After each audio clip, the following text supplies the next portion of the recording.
আমাদের টিনেজার্সদের জন্য pimple, acne আর pimple mark খুব কমন একটা প্রবলেম। অনেকেই এই প্রবলেম থেকে মুক্তি পাচ্ছ না। মুখের মধ্যে বড় বড় গর্ত হয়ে যাচ্ছে, দাগ হয়ে যাচ্ছে, বা কিছুক্ষণ পরে পরে পিম্পলের সমস্যায় ফিরে আসছে আর তোমাদের সৌন্দর্যটাকে নষ্ট করছে।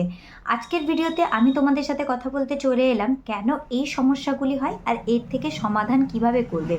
আমি তোমাদের সাথে এমন 3টে টিপস শেয়ার করব যেটা ফলো করলে তোমাদের পিম্পল কখনোই আসবে না আর পিম্পলসের মার্কসগুলো চিরতরে দূর হয়ে যাবে। আর ভিডিওর শেষে থাকছে খুব ইম্পর্টেন্ট কয়েকটা টিপস, যেগুলো ফলো করলে পিম্পল চলে তো যাবে কিন্তু পুনরায় কখনোই আসবে না। তো আর কি চাই? যদি পিম্পলস ফিরেই না আসে তাহলেই তো সমস্যার সমাধান, না পিম্পলস থাকবে না কোনো দাগ থাকবে। তো চলো ভিডিওটি শুরু করা যাক। আর ভিডিওটি ভালো লাগলে আমার চ্যানেলটিকে সাবস্ক্রাইব করে পাশে থাকা বেল আইকনটি ক্লিক করে রাখতে পারো, যাতে আমি যখনই ভিডিও আপলোড করব তোমাদের কাছে নোটিফিকেশন চলে যায়। আর ভিডিওটিতে একটা লাইক আর কি রিলেটেড ভিডিও চাইছো একটা কমেন্ট করো। দেখো পাশে আমি একটা স্ক্রিন দেখাচ্ছি, ওখানে এই দিদিভাই আমাকে পিম্পল নিয়ে বা ব্রণ নিয়ে ভিডিও করতে বলছিলেন, তাই ওনার রিকোয়েস্টের আজকের এই ভিডিওটা তোমরাও রিকোয়েস্ট করো, তাহলে তোমাদেরও ভিডিওতে হেল্প হয়ে যাবে। তো চলো ভিডিওটা শুরু করা যাক। এখানে প্রথমেই আমি স্পট ট্রিটমেন্টের জন্য একটা প্যাক রেডি করে নেব আর সেটাকে 10 মিনিটসের জন্য রেখে দেব। এখানে আমি স্যান্ডেলউড দিয়েছি, এটা আমি একদম অর্গানিক যে চন্দনটা হয় ওই চন্দনটা বেটে নিয়ে রেখে দিয়েছিলাম, তারপর ওটাকে থেকে গুঁড়োটা নিয়েছি। তোমরা চাইলে বাজারে স্যান্ডেলউড পাউডারও ইউজ করতে পারো। এরপর আমি 1 চিমটে মতো হলুদ নিয়েছি। এটা কিন্তু রেগুলার যেটা হলুদ ওটা নয়, মানে প্যাকেটের হলুদ ওটা নয়। আমার বাড়িতে যে হলুদটা কোটা হয়ে আসে অরিজিনাল হলুদটা ওটাই। তোমাদের কাছে এটা থাকলে নিতে পারো, বা তোমরা কাঁচা হলুদ নিতে পারো, বা দোকান থেকে কিনলে কস্তুরি হলুদের পাউডারটা নিতে পারো। এবার এতে আমি ডাবর গুলাবরির গোলাপ জল ইউজ করে নিয়েছি প্যাক বানানোর জন্য।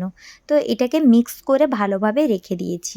আমি এখানে ফেসটা ভালোভাবে ক্লিন করে নিয়েছি ফেস ওয়াশ দিয়ে, তোমরা চাইলে স্টিমিংয়েও নিয়ে নিতে পারো।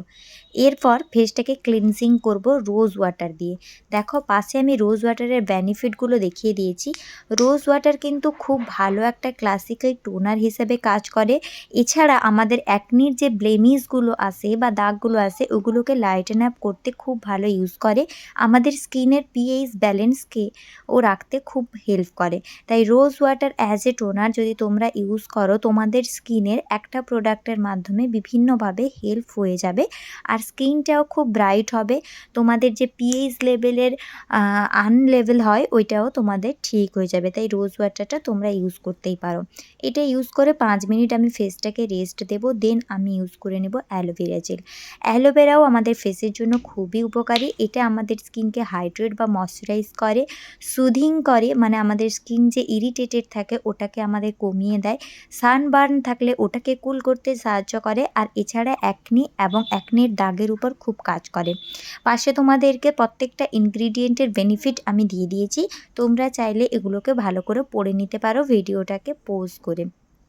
তো এইভাবে যদি তোমরা অ্যালোভেরা জেলটিকে অ্যাজ এ ময়শ্চারাইজার নিজেদের স্কিন কেয়ারের মধ্যে রাখো, তাহলে আশা করছি তোমাদের স্কিনের খুবই বেনিফিট হবে। যেগুলো যেগুলো দেখালাম সেগুলো তো হবেই, সাথে সাথে যাদের অ্যাকনি পিম্পলের প্রবলেম থাকে, ইরিটেশনের প্রবলেম থাকে, তাদের প্রবলেমটা চলে যাবে। এরপর আমি কিছুক্ষণ ফেসটাকে ছেড়ে দেবো, দেন করব স্পট ট্রিটমেন্ট। এখানে আমি ইউজ করেছিলাম স্যান্ডেলউড। স্যান্ডেলউড আমাদের স্কিনকে ব্রাইট করতে, আমাদের স্কিনের দাগ দূর করতে, সানবার্ন দূর করতে হেল্পফুল। এবং তোমরা তো জানো টারমারিক কত ভালো। টারমারিকের মধ্যে অ্যান্টি ইনফ্ল্যামেটরি বা অ্যান্টি ব্যাকটেরিয়াল প্রপার্টিস থাকে, যেটা আমাদের স্কিনের মধ্যে ব্যাকটেরিয়াল ইনফেকশনকে দূর করে, সঙ্গে সঙ্গে তোমাদের অ্যাকনিগুলোকেও কম করবে। দেখো ইনফেকশন চলে যাওয়া মানে অটোমেটিকই অ্যাকনিটা কমে যাবে। আর এটা অ্যাকনির থেকে যে স্কার্স বা ব্লেমিশটা আমাদের ফেসে থেকে যায় ওটাকেও ধীরে ধীরে লাইটেন আপ করতে সাহায্য করে। আমি এমনটা তোমাদেরকে বলবো না যে একটা রাত্রে ইউজ করলে পরের দিন সকালবেলা তোমরা রেজাল্ট পাবে, তবে এটা যদি একটানা তোমরা 7 দিন ইউজ করো, আমি তোমাদেরকে কথা দিতে পারি তোমাদের স্কিন থেকে 50% দাগটা রিমুভ হয়ে যাবে। আর যদি তোমরা এটাকে 1 মান্থ অবধি ইউজ করো, তোমাদের ফেসে পুরো সব কিছু উঠে যাবে। এইভাবে কিন্তু ওভারনাইট এটাকে ছেড়ে দিতে হবে। তো তোমরা তো 3টে রেমেডি দেখেই নিলে কিভাবে তোমরা পিম্পলস থেকে রক্ষা পাবে। এবার চলো টিপসের ব্যাপারে কথা বলি। টিপ নম্বর 1, ফেসকে খুব ভালোভাবে ক্লিন রাখো।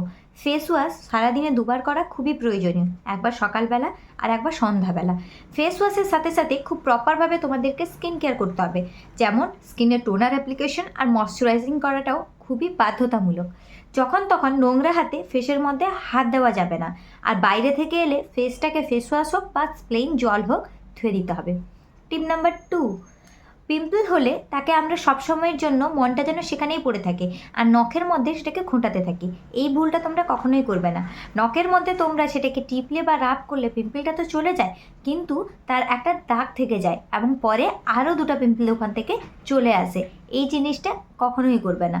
নাম্বার 3, বেশি পরিমাণে হেলদি ফুড খাওয়া শুরু করো, যেমন প্রচুর পরিমাণে জল খাও, ফ্রুটস খাও এবং ভেজিটেবলস খাও। বেশি পরিমাণে fast food like chowmein, chicken pakora, momo এই সমস্ত কিন্তু আমাদের বডিতে বিভিন্ন ধরনের টক্সিন প্রোভাইড করে, যার ফলে আমাদের সিবাম গ্ল্যান্ড থেকে সিবাম বেশি ক্ষরণ হয় এবং ফেসের মধ্যে পিম্পলসের সমস্যা দেখা যায়। নাম্বার 4, কিছু সময় হরমোনাল চেঞ্জেসের জন্য, যেমন টিনেজার্সদের মধ্যে হয়, কিছু পিম্পলস আসতে থাকে, তবে সময় দাও, ওটা ন্যাচারালি চলে যাবে। যদি তোমার পিম্পলসটা কখনো বড় হয়ে যায় বা সেটা একটার থেকে দুটোর থেকে তিনটে থেকে চারটে হয়ে যাচ্ছে, তখনই কিন্তু তোমাকে সঠিকভাবে স্কিন কেয়ার প্রোডাক্ট চুজ করতে হবে। তোমার স্কিনের জন্য কোনটা প্রপার প্রোডাক্ট সেটা কিন্তু অবশ্যই তোমাকে জেনে নিয়ে ইউজ করতে হবে। আর নাম্বার 5, সপ্তাহে 2বার করে নিজেদের পিলো কভার চেঞ্জ করো, মানে বালিশের ওয়ার যেটা বলি সেটা চেঞ্জ করো, কারণ ওখান থেকে অনেক সময় ব্যাকটেরিয়া থাকতে পারে, নোংরা জমতে পারে, সেটা আমাদের ফেসের মধ্যে লেগে আমাদের ফেসটাকে কিন্তু পিম্পলের প্রবলেম করতে পারে।